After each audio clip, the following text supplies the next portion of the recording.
Buenos días, hermanos. Dios los bendiga. Qué privilegio de poder estar esta mañana delante del Señor. Y somos privilegiados, hermanos, porque Dios en su misericordia hoy te trajo a ti, me trajo a mí a su casa. Amén. También para todos aquellos que ya nos están sintonizando a través de su dispositivo, pongámonos de pie, hermanos, y como un solo hombre también pidamos la presencia del Señor y que Él nos encuentre en esta mañana. Amén. Señor amado, por amor, Señor, a tu nombre, por tus misericordias, Señor, por favor, visítanos, Señor, en esta mañana. Oh, Señor Jesús, encuéntranos. Míranos hoy con ojos de misericordia, Señor. Ven, Padre, y recibe esta ofrenda y que sea, Señor, de olor grato a tu presencia. Por favor, Señor, ven, Padre, y que sea agradable delante de tus ojos.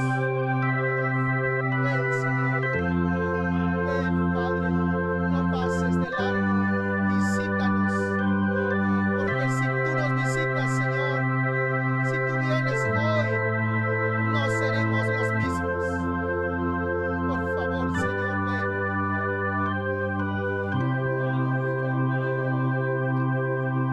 Entraré por puertas con acción de gracias. Entraré con alabanzas a ti. Yo diré, este es el día que hizo el Señor,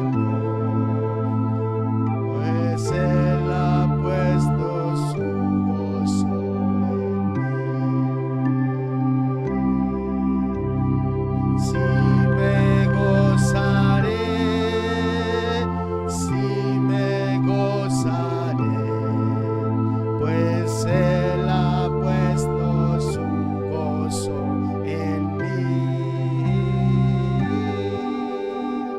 Si me gozaré, pues Él ha puesto su gozo en mí. Entraré por tus puertas con acción de, entraré con alabanzas a ti. Yo diré, este es el día que hizo el Señor, pues Él ha puesto su gozo en mí. Si me gozaré, pues Él ha puesto su gozo en mí. Si me gozaré, pues Él ha puesto su gozo en mí. Entraré por tus puertas con acción de gracias, entraré con alabanzas a ti. Yo diré, este es el día que hizo el Señor, pues Él ha puesto su gozo en mí. Me gozaré, pues Él ha puesto su gozo en mí. Si me gozaré, pues Él ha puesto su gozo en mí.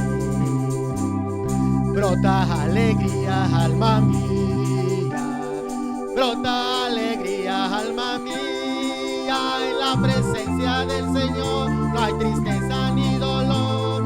Alégrate, en el Señor. Brota alegría, alma mía, brota alegría, alma mía, en la presencia del Señor no hay tristeza ni dolor. Alégrate, en el Señor. Oh Sión, que traes buenas nuevas, levántate al monte más alto. Oh Jerusalén, que traes buenas nuevas,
los justos se oirá voz de salvación y de júbilo, pues la diestra de Jehová hace proezas de sublime.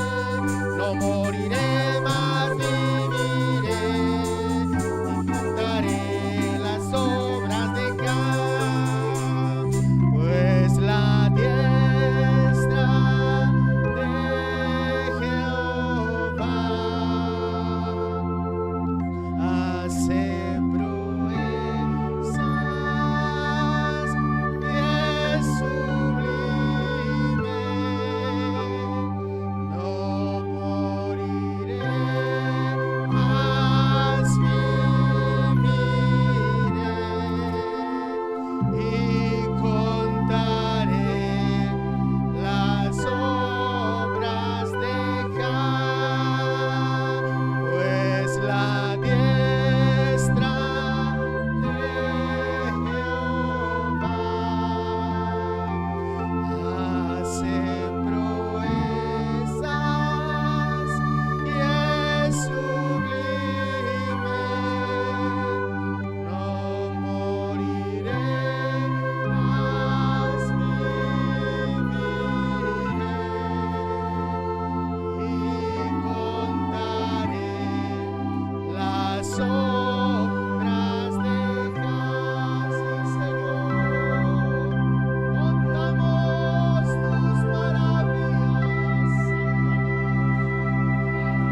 diestra de Jehová.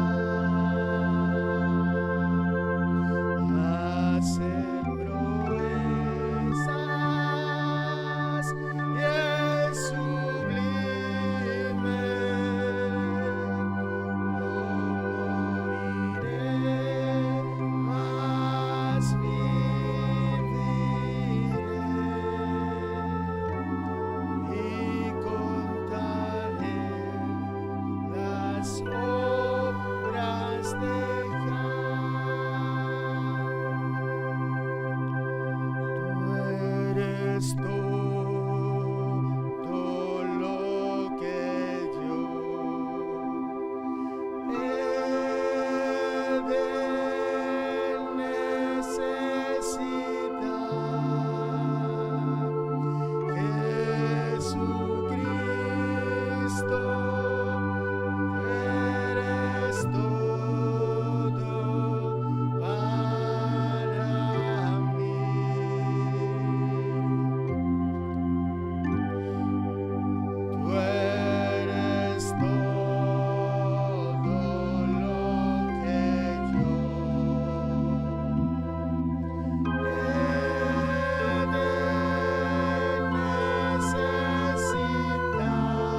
Gracias por esa sangre preciosa, por ese sacrificio de amor, Señor, hecha en la cruz, Señor. Fuiste azotado, oh Señor, por nuestros pecados, para darnos vida, Señor, para darnos vida, Señor.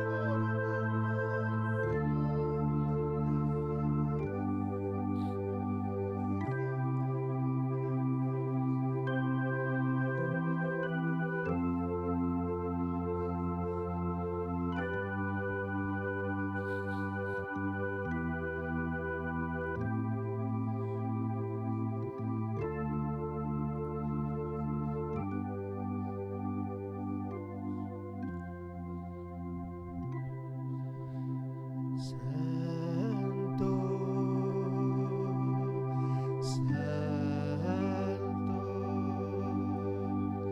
santo es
Señor Jesús, en esta mañana,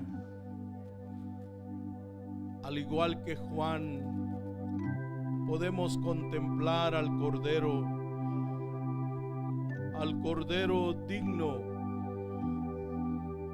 digno porque decidió sufrir y tomar nuestro lugar. Digno eres, Señor, porque nos has redimido de toda tribu, Señor, pueblo, nación, lengua, una grande multitud para Dios nuestro Padre. Gracias por la obra que tú has hecho, Señor. Por favor, límpianos esta mañana con tu sangre preciosa y permítenos, Señor, el aceite santo para que podamos ministrar vida, salvación y liberación a tu pueblo necesitado, Señor. Padre celestial, nos ponemos en tus manos. Por favor, sumo sacerdote, ministranos por amor de tu nombre. Gracias te damos, Señor. Amén. Pueden sentarse, hermanos.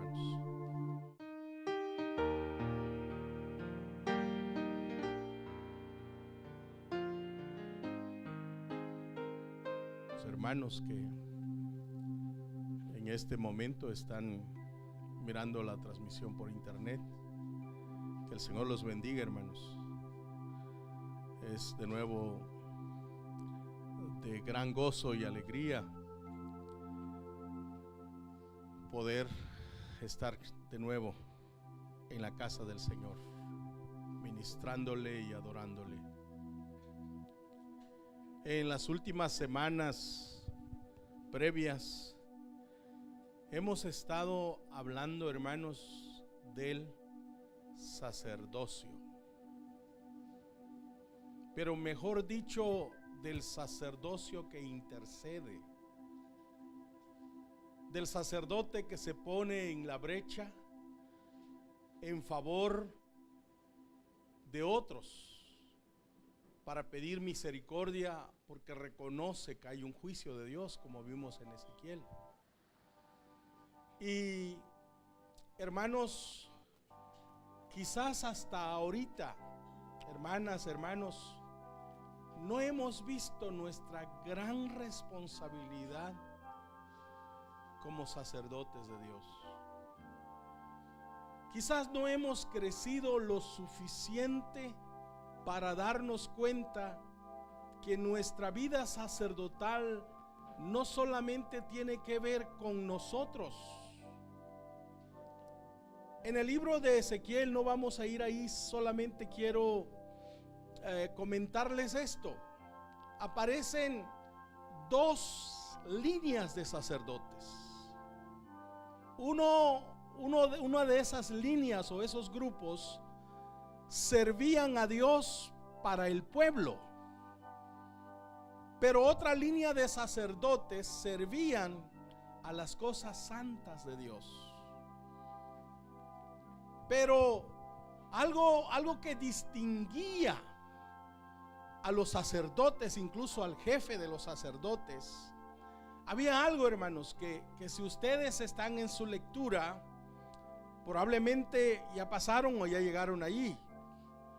Cuando el sumo sacerdote, hermanos, entraba al lugar santísimo, a la presencia de Dios, él llevaba 2 piedras sobre un efod,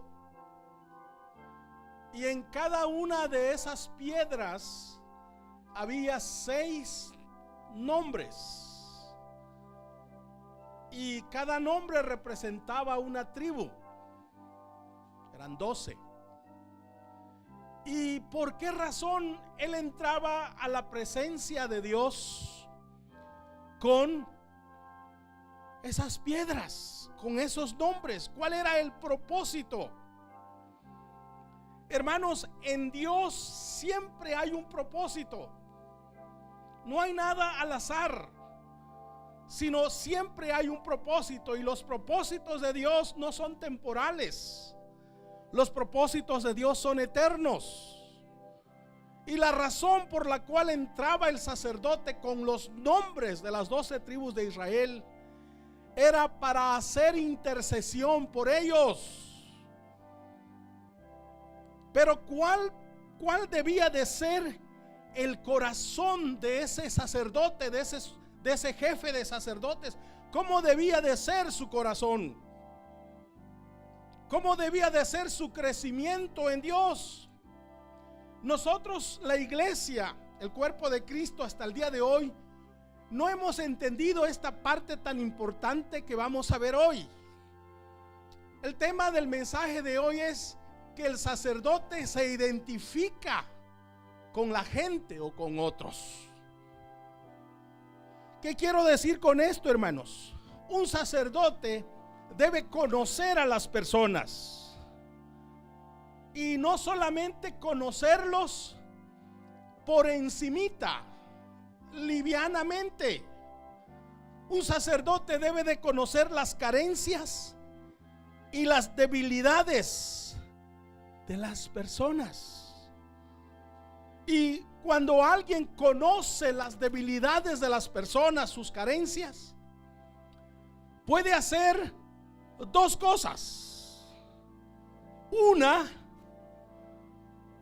buscar cómo ayudarlas, qué hacer por ellas. Otra, señalarlas y descalificarlas. ¿Entienden, hermanos? Porque la tendencia de nosotros por años ha sido así. La iglesia, hermanos, en el tiempo que vivimos, le hemos fallado al Señor. le hemos fallado al Señor porque muchas veces no hemos visto lo que los sacerdotes en la Biblia han hecho a la hora de ver las carencias y las debilidades de las personas que ellos conocen. Vayamos por favor a una cita en el libro de Isaías, capítulo 58 y verso 9. ¿Cuántos de nosotros, hermanos, a la hora de orar, a la hora de interceder por un hijo, por una hija, por un pariente, o incluso por Unión Hidalgo, por el istmo de Tehuantepec, cuántos de nosotros queremos que Dios responda a nuestra oración intercesora? ¿O oramos sin creer que Dios podría responder? Claro, hermanos, que nosotros a la hora de orar queremos una respuesta, ¿o no?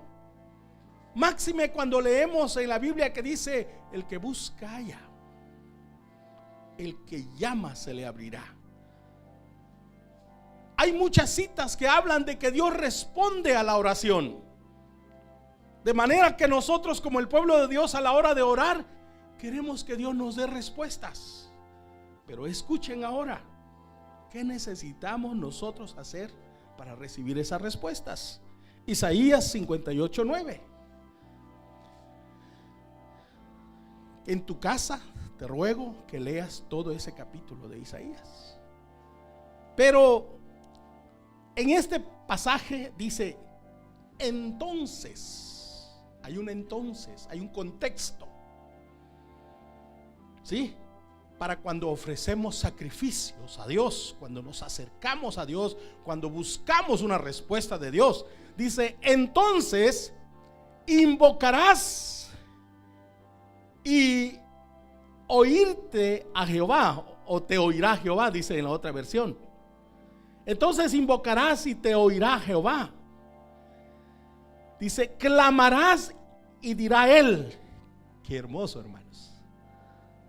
Qué hermoso. ¿Qué? ¿Pueden imaginarse ustedes eso? Invocarás. ¿Alguien de nosotros ha tenido esa experiencia? Y él dirá: heme aquí. ¿Qué necesitas que yo haga por ti? Como cuando Salomón fue a Gabaón a ofrecer los sacrificios. Dice que se le apareció Dios y le dijo: ¿qué quieres que haga? Algo así semejante, ¿sí? Y dirá él: heme aquí.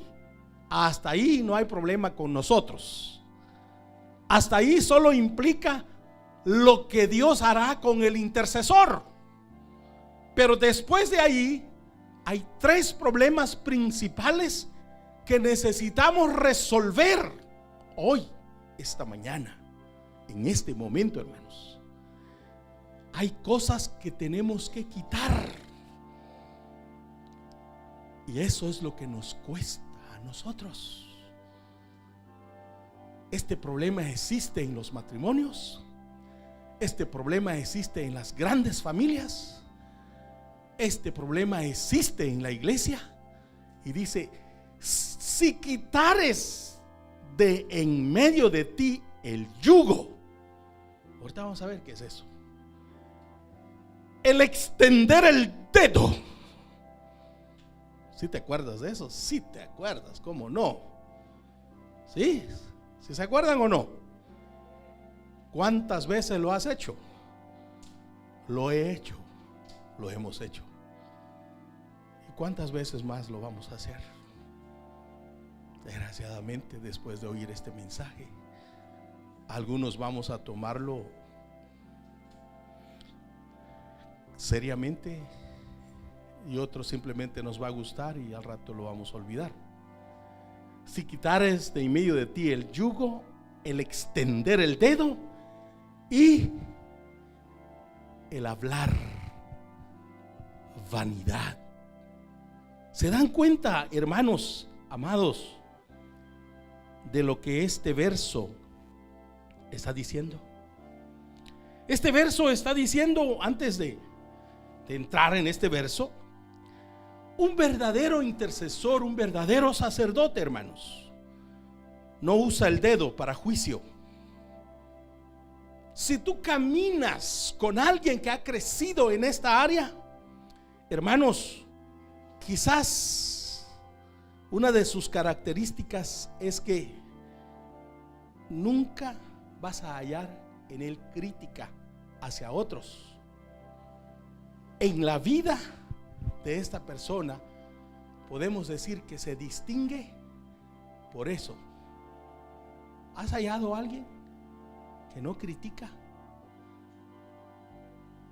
que no señala para juicio?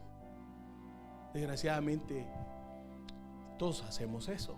Pero entonces este verso tan pequeño que ya leímos nos habla de 3 requisitos para recibir respuesta a nuestras oraciones. 3 requisitos chiquititos, como las zorras pequeñas en la viña que destruyen la viña. Creo que califican. ¿Qué es si quitares el yugo? ¿Qué es el yugo? Porque dice, si quitares el yugo en medio de ti. Dios acusaba a Israel de tener un yugo en medio de ellos. El yugo nos habla de cautividad, nos habla de cargas pesadas, nos habla el yugo también, hermanos, de opresión, de angustia. Hermanos, el yugo es como estar atado. En el libro de Timoteo dice que escapen del lazo de Satanás, del cual están cautivos. Esto significa, hermanos, que si quitamos el yugo de en medio de nosotros, hermanos, en medio de nosotros hay personas que llevan cargas, hay personas atadas, cautivas. ¿Sabían ustedes que Israel estuvo cautivo alrededor de 430 años en Egipto? Y en la medida que el tiempo transcurría, sus corazones se amargaban, porque cada vez era mayor la carga que Faraón ponía sobre ellos.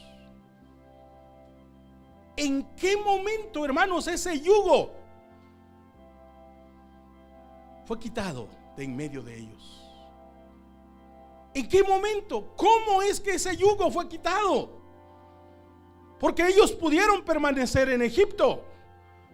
Reyes poderosos nacían y volvían a sentarse en el trono.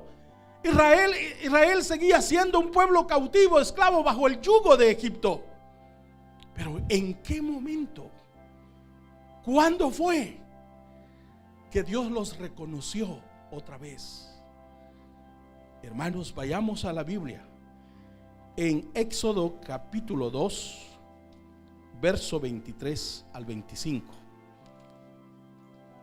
Vayamos ahí, solo para ver, hermanos, qué es lo que representa quitar el yugo. Nosotros queremos que nuestras oraciones tengan respuesta. Queremos que Dios nos diga: heme aquí, ¿qué necesitas? Pero para eso tenemos que quitar el yugo de en medio de nosotros. ¿Ya están ahí, hermanos? Bueno, dice: aconteció que después de muchos días murió el rey, el gobernante, el que los había oprimido, el rey de Egipto. Y los hijos de Israel, aquí me gusta esta versión, suspiraron. ¿Qué significa suspiraron? Que vivían ahogados, oprimidos. ¿Has oído el dicho que dice en zapoteco? Apenas kakabima pegazedas ti cosa salgyaya. Apenas kakabima zedas ti cosa. Hermanos, así está la gente hoy. Así estamos viviendo este tiempo. Suspiraron a causa de la servidumbre, o sea que el yugo, porque un buey lleva yugo y sirve. Y hermanos, esto es lo que Dios quiere mostrarnos esta mañana. Y clamaron como una sola persona. Ellos sabían, podían identificarse uno al otro, sabían la necesidad del otro, sabían su necesidad y sabían la necesidad. Todos sabían que necesitaban liberación, todos sabían que necesitaban una visitación de la gloria de Dios. Entonces ellos clamaron. Aleluya, hermanos, porque nuestra oración no se queda en el lugar como cuando sale y plop al suelo. Nuestra oración, en el caso de ellos, dice, subió a Dios el clamor. Esa palabra clamor, quizás no lo has experimentado, pero clamor es la misma palabra de un grito de auxilio. Socórreme, Señor, libértanos. Ya no se trata de libértame, libértanos. Todos estaban necesitados de eso. Entonces dice el clamor de ellos con motivo de su servidumbre. Hermanos, en medio de la iglesia hoy hay un yugo. Jóvenes atados a cierto tipo de pecados. Mujeres, hombres. Aquí en la iglesia nos presentamos con una fachada diferente. Y parece que todo anduviera bien en nuestras vidas. Pero al final les voy a explicar qué quiero decir con esto. Pero la palabra de Dios dice en Isaías: si quitares de en medio de ti el yugo, ¿hay algo que te está esclavizando? Hermana, hermano, joven, ¿hay algo del cual tú ya te has vuelto un esclavo? Lujuria, pecado, la carne, internet. ¿Hay algo del cual ya eres un esclavo, que no duermes sin él? Hermano, hay un yugo. Pero Dios dice: si quitares. ¿Eso significa que podemos quitarlo? ¿O eso significa que no podemos? Eso significa que tenemos la facultad y el poder para quitarlo. Espero que hoy, después de hoy, esta mañana, Dios derrame la gracia sobre nosotros, hermanos. Yo no sé cuál sea tu yugo. Tú sabes cuál es. Pero quizás al terminar la reunión de hoy podamos pedir al Señor, hermanos, la gracia para poder ser libre, hermanos. ¿No quieres tú suspirar como el pueblo de Israel? ¿No quieres tú respirar? ¿No te has cansado de tu manera de ser como cristiano? ¿No estás cansado de ser dominado por eso? ¿No te has cansado de que día tras día vives bajo ese mismo yugo? Yo creo que sí, hermanos. Que el Señor nos quite ese yugo hoy, y que al salir de aquí podamos tomar aire. Qué rico. Que el Señor nos muestre su libertad hoy. La segunda cosa que tenemos que quitar de en medio de nosotros es el dedo amenazador. durante años, hermanos, yo he visto que muchos esperan esa posibilidad y esa oportunidad. ¿Cuántos de ustedes recuerdan cuando Absalón se levantó en contra de David y él iba huyendo, saliendo de la ciudad? ¿Recuerdan ustedes? Él iba saliendo de la ciudad y un pariente del rey Saúl llamado Simei, ¿recuerdan ustedes? Que mientras, hermanos, David iba saliendo, él empezó a decir, ¿recuerdan ustedes? Es ahí un hombre perverso, un hombre malo que acabó con Saúl, hizo esto y lo otro. ¿Recuerdan cómo él estaba señalando a David ese día? Parece que Simei todo el tiempo, hermanos, esperó esa oportunidad. Hermanos, si quitamos de en medio de nosotros el dedo amenazador, nuestra oración va a ser oída. Por años, hermanos, yo he visto en la iglesia esto: familias que solo esperan la oportunidad. Te dije, ya te lo había dicho, te pasó, yo te dije. Pero, hermanos, señalando, si haces eso, te va a pasar esto. El dedo amenazador es también algo que impide y bloquea nuestra oración, hermanos. Amén. También, hermanos, el número 3 es el hablar vanidad.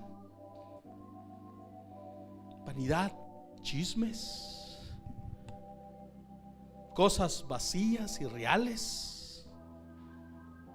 ¿Saben que Jesús dijo que de toda palabra vana que salga de nuestra boca tenemos que darle cuenta al Señor? ¿Sabían, hermanos? Qué tremendo, ¿no?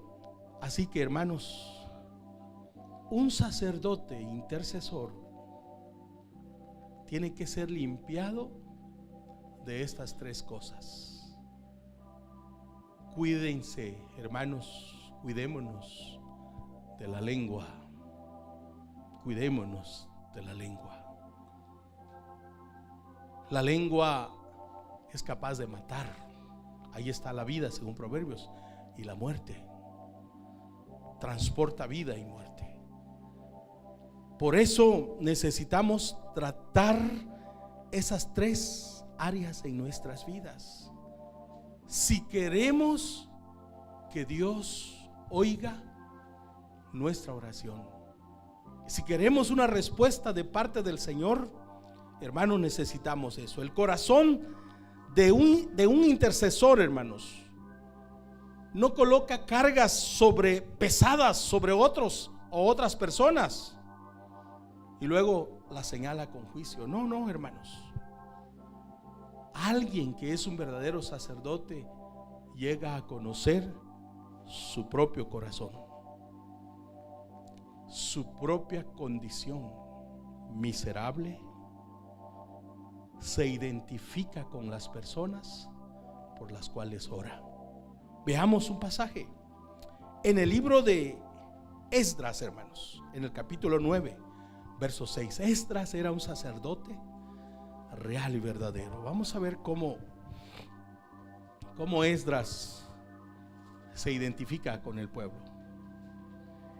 Y dice: y dije, Dios mío, confuso y avergonzado estoy para levantar, oh Dios mío, mi rostro ante ti. ¿Se dan cuenta cómo ora? ¿Por qué? ¿Por qué, hermanos? ¿Se dan cuenta de algo ahí? Porque nuestras, Él se incluye, porque nuestras iniquidades se han multiplicado sobre nuestra cabeza. Y luego, y nuestros delitos han crecido hasta el cielo. Él no se hace a un lado. El verdadero intercesor se identifica con las personas por las cuales ora. En Esdras vemos eso, también vemos esto en Isaías 6:5, por favor. Isaías 6:5. O sea, los sacerdotes de Dios en la Biblia se identificaron con el pueblo por el cual ellos oraban y lloraban. Isaías 6:5 dice: entonces dije, ay de mí, que soy muerto, que siendo hombre inmundo de labios. Y luego dice, ¿y qué? Y habitando en medio de pueblo que tiene labios inmundos, han visto mis ojos al Rey, Jehová de los ejércitos. Él reconoce, sabe en medio de qué pueblo habita. Él no desconoce la necesidad del pueblo. Hermanos, ese entendimiento es lo que Dios quiere que tengamos.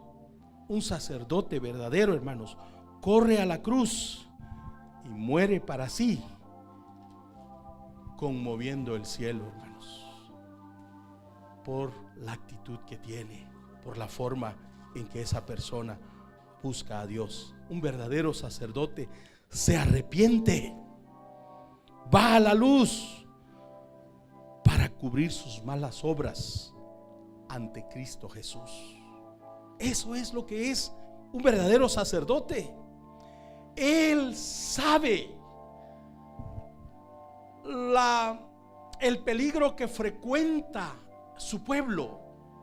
Él sabe las tentaciones, conoce, sabe, reconoce que el pueblo está en peligro porque él mismo lo ha estado. El punto es que él sabe un poquito más, en el sentido de que como él sabe la necesidad del pueblo, él quiere o no descansa hasta hacer algo. Él quiere hacer algo. Él no puede quedarse sin hacer nada.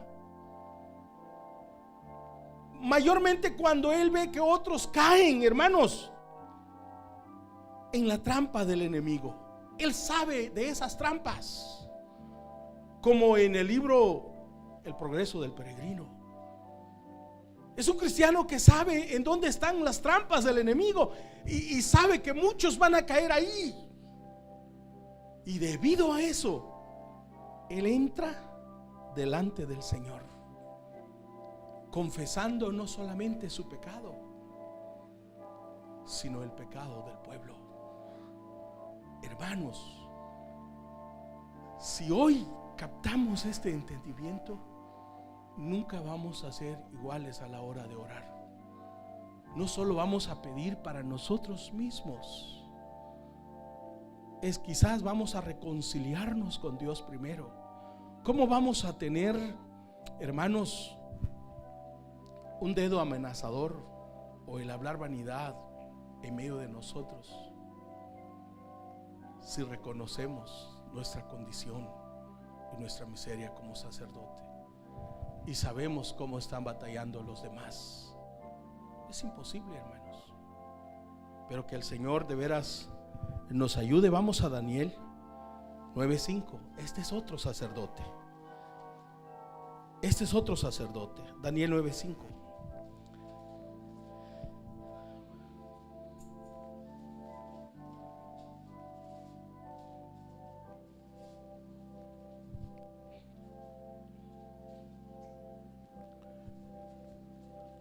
Miren las palabras que usa a la hora de orar, porque esta es una parte de la oración de Daniel.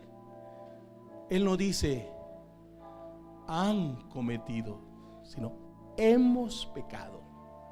¿Cuántas veces Él enfatiza sobre esa misma palabra? Hemos hecho iniquidad, hemos obrado impíamente y hemos sido rebeldes y nos hemos apartado de tus mandamientos y de tus juicios. ¿Cómo oras tú a la hora de presentarte ante Dios? ¿Como el fariseo? Señor, yo no soy como los demás hombres. Yo ayuno 2 veces por semana, doy diezmos de todo lo que recibo y no soy como esos. Pero del otro lado, el otro pecador dice que ni aún alzaba sus ojos a Dios, sino que golpeaba su pecho y decía: sé propicio a mí, oh Dios. Dice que él fue justificado y el otro no. Hermanos, un sacerdote real, cuando se presenta ante Dios, él no se presenta como que fuera el más santo, el más puro. Él lleva carga por sí mismo y lleva carga por los demás. Él soporta la carga. Daniel cargó sobre sí el pecado de ellos. Por eso él dice hemos. Todo ese pasaje él enfatiza esa palabra, porque él sabe de la necesidad de las tentaciones. Ahora, hermanos, lo mismo hizo Jesucristo. Con este pasaje vamos a terminar, pero hermanos, un verdadero sacerdote se identifica con otros. Veamos Isaías 53:4. Isaías 53:4.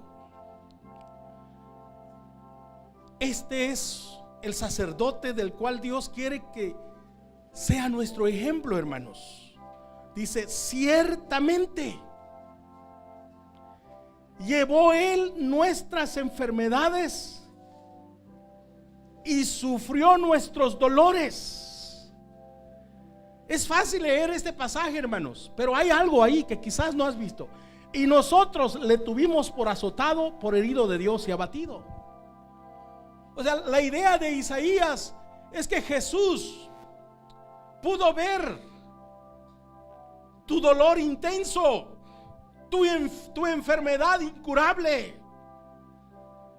Como cuando, hermanos, me tocó visitar al hermano Víctor en sus 2 últimos días. Era insoportable el dolor que él tenía por el tipo de cáncer con que él murió. Yo estaba ahí con él orando y cantando, y él se revolcaba en una cama y no soportaba el dolor. ¿Y cómo creen que estaba yo ahí en la orilla de la cama viéndolo revolcarse en el dolor? No era yo Cristo. Lo que yo podía hacer era orar por él, pedir misericordia. Pero Jesús, cuando él vio a los pueblos, a las tribus de toda lengua, de todo linaje, de toda nación, Él vino, Él tomó tu lugar, Él tomó tu enfermedad, Él se llevó tu dolor. Así lo mira Isaías. Pero luego Isaías dice que lo que dijimos fue: murió porque Dios lo azotó, murió porque fue Dios quien lo llevó a la cruz. Y no es lo que Isaías quiere que veamos. Quizás hay una parte de Dios ahí, pero la parte más tremenda es que quien lo llevó a la cruz fuiste tú, fui yo. Porque Él tomó, hermanos, nuestro lugar en esa cruz. Él decidió ponerse en nuestro lugar. Esa es la parte que debe quebrantar nuestro corazón. Ese sacerdote decidió sufrir por ti y por mí. ¿Se dan cuenta hasta dónde llega nuestro sacerdocio? ¿Quién quiere sufrir por otros? Muchas veces no oramos por los otros, ¿cuánto más sufrir por ellos? Pero miren, en Isaías 53, 12, aquí está yo creo que el punto importante, hermanos, de esto. Por tanto, yo le daré parte con los grandes, se refiere a Cristo, y con los fuertes repartirá despojos. ¿Por qué? O sea, toda esa recompensa, toda esa bendición, dice que Él lo va a recibir por cuanto derramó su vida hasta la muerte. ¡Qué llamamiento! Y fue contado con los perversos, habiendo Él llevado el pecado de muchos. Y luego, ¿cuál fue lo más hermoso del sacerdocio de Cristo? Que Él oró por los transgresores. ¿Tú por quién oras? Nosotros tenemos nuestra propia lista de quién oramos, pero el Señor vio todo un mundo necesitado y muchos pecadores, y Él, aparte de que dio la vida por ellos, hermanos, oraba por ellos. Que el Señor haga que esta palabra, hermanos, caiga en buena tierra. Es tiempo, hermanos, que veamos que fuimos llamados para, no solo para orar, sino aún para dar un poco más nuestra vida por otros. Esa es la vida de los intercesores, de los que oran, de los que se quebrantan delante del Señor, de los que reciben una respuesta. Amén. Tenemos que quitar 3 cosas de en medio de nosotros si queremos terminar la carrera bien, hermanos. Si queremos que Dios oiga, si queremos que Dios responda a nuestras oraciones. Pónganse de pie, hermanos.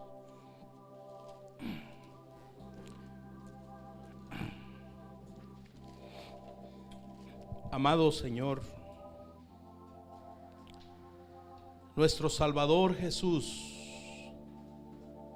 se identificó con los pecadores, con la gente, y no solo se identificó con ellos, Señor, murió y dio la vida por ellos. Que el sacerdote al cual tú estás llamándonos hoy, Señor, podamos, Señor, verte como un ejemplo del verdadero sacerdocio. Que podamos hacer algo por los otros, Señor, entendiendo sus tentaciones, entendiendo, Señor, que ellos pueden fallar, Señor.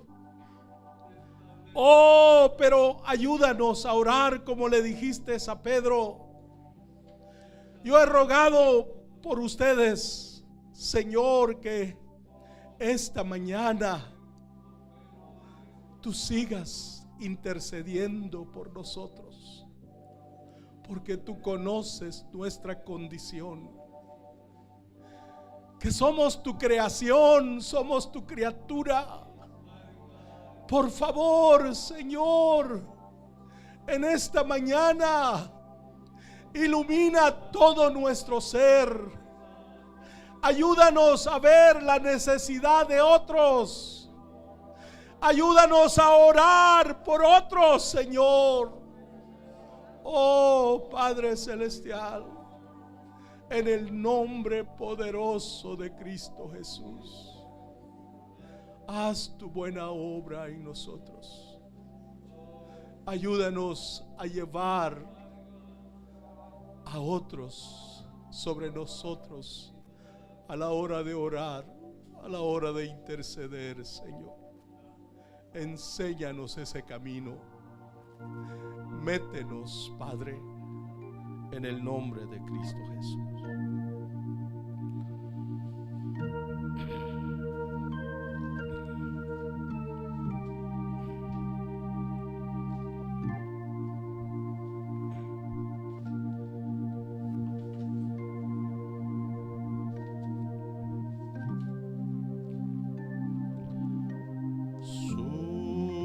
Sumo sacerdote,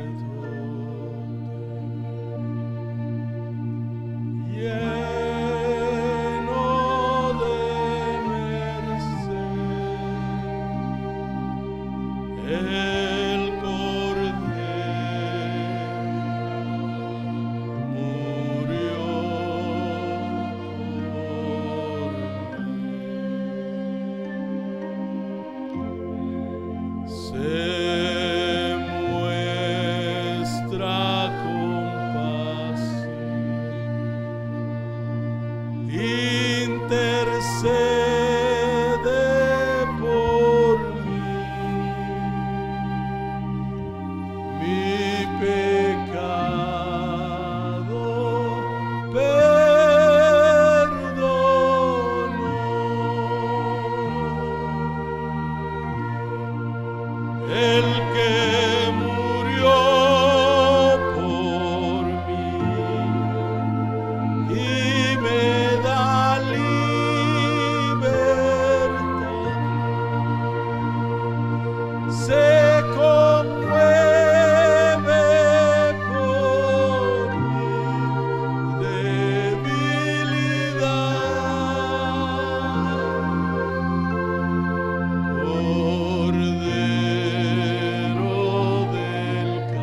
intercede por mí. Mi pecado perdonó.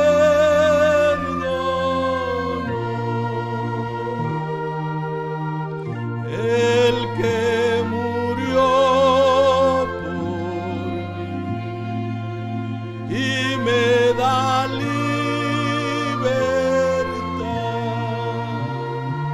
se conmueve por mi debilidad.